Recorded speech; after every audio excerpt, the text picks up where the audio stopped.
You know, back in the winter of '87, out in the frozen Badlands of Montana, I thought that was it for me left for dead in a blizzard that could have swallowed a whole town, my fingers numb, my breath barely a whisper against the howling wind. I was Emily Hayes, just 25, a widow who'd lost her little girl to fever and her farm to fire, joining a ragged group of homesteaders chasing dreams west. But they turned on me quick, whispering I was cursed, bad luck on two-leg shell. One fella even said my shadow brought wolves. So they dumped me out there, no food, no mercy, just snow piling up like forgotten regrets, and I lay there thinking about my husband Jack, shot down in a senseless brawl, wondering if he'd be waiting on the other side. But then crunch, crunch footsteps cutting through the whiteout, and this shadow looms over me, tall as a pine, wrapped in elk hides. It was Kai, a Lakota scout who'd split from his band after some blood feud with his kin, eyes sharp like flint, carrying scars from battles I couldn't even imagine. He didn't say a word, just scooped me up like I was no heavier than a fallen leaf, draped me in his blanket, and carried me miles to his hidden dugout by the frozen river warmth from a fire pit, herbs that smelled like earth and smoke, pulling me back from the edge. Why me? I wondered, staring at his quiet face as he tended the flames. Maybe he saw his own pain in mine, that shared ghost of betrayal hanging between us. Or maybe it was just fate's weird joke. Either way. For the first time in months, I felt seen. Days blurred into nights, my strength creeping back slow, like spring thaw, and Kai shared bits of his world: how to read the wind, track elk, listen to the land's whispers, while I opened up about the homesteaders' cruelty, how they blamed me for every storm, every sick ox. But peace? Nah, that was a tease. One dusk, horses thundered up, and out steps Harlan, Jack's old partner, rifle cocked, face twisted like sour milk, barking, "Where's the damn map, Emily?" Jack stole it from Meg, old veins marked clear as day. "And you think you can just vanish with it?"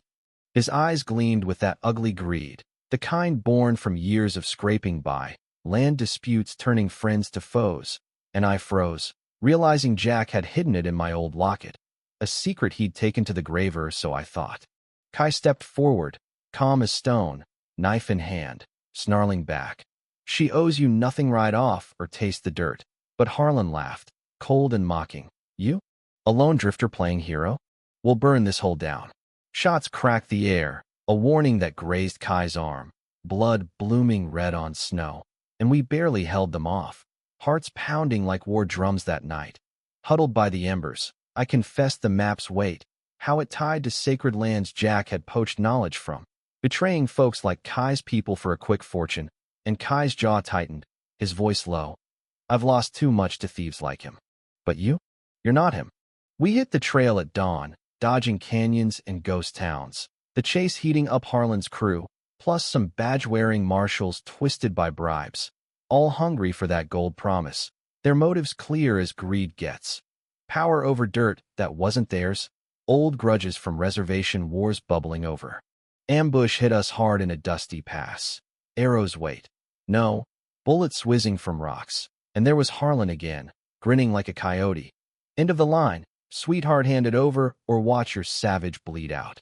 Kai fought fierce, blade flashing, but they winged him bad, and I grabbed a fallen pistol, hands shaking, screaming, "You killed Jack for this?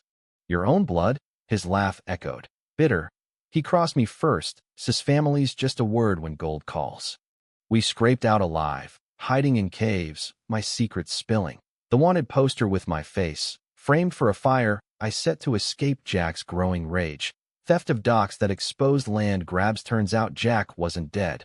The bastard faked it, lurking in shadows, pulling strings with the colonel for a bigger slice. Climax crashed at Fort Ridge, me dragged in chains before Colonel Vance, smug in his uniform, smirking. "You saw too much, girl. Those papers? They'd ruin empires." His betrayal stung deep, a man who'd sworn to protect settlers but sold out for payoffs. And as he raised his pistol, chaos erupted. Kai, bandaged but raging, storming gates with dynamite from an old mine, flames licking walls, shouts ripping the night. I broke free, knife in hand, facing Vance down. "This ends now. You framed me, killed innocents for dirt." Bankai's shot dropped him to his knees, writhing. "Justice, not your games." Kai growled, and we rode out as the fort burned, free but scarred. The map torched in the blaze, poetic, right? Months later, under melting snow, I healed with Kai by a quiet stream, our bond unspoken but real. Two survivors piecing together what loss stole, but that letter I swiped from Vance's desk and signed, hinting at a syndicate deeper, pulling strings from Washington, whispering. The scout knows too much silence them both. Was it over, or just brewing? I headed east, chasing leads on Jack's real kin, wondering if trust ever mends fully. What about you? Ever been betrayed by folks you called family, or chased a secret that changed everything? Drop your stories in the comments. Who's right in these land wars, the dreamers or the takers? Hit like if this hit home, subscribe for more real talk tales, and let's chat about where justice really lies.